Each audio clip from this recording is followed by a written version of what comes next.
మహాగణపతి స్తోత్రం ప్రారంభం.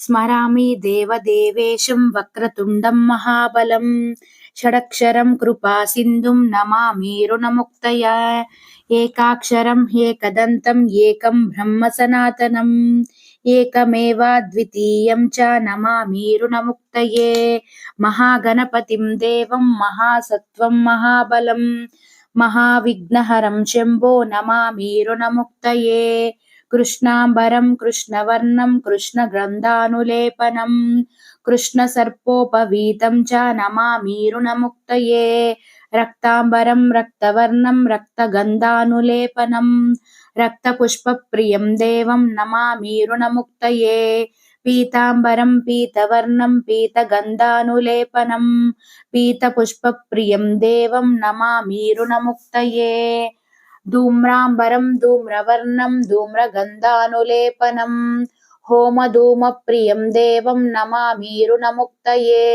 ఫాలనేత్రం ఫాలచంద్రం పాశాంకుశధరం విభుం చామరాలంకృతం దేవం నమామి రుణముక్తయే ఇదం తృణహరం స్తోత్రం సంధ్యాయాం యః పఠేన్నరః షణ్మాసాభ్యంతరేణైవ రుణముక్తో భవిష్యతి. ఇతి రుణ విమోచన మహాగణపతి స్తోత్రం సమాప్తం.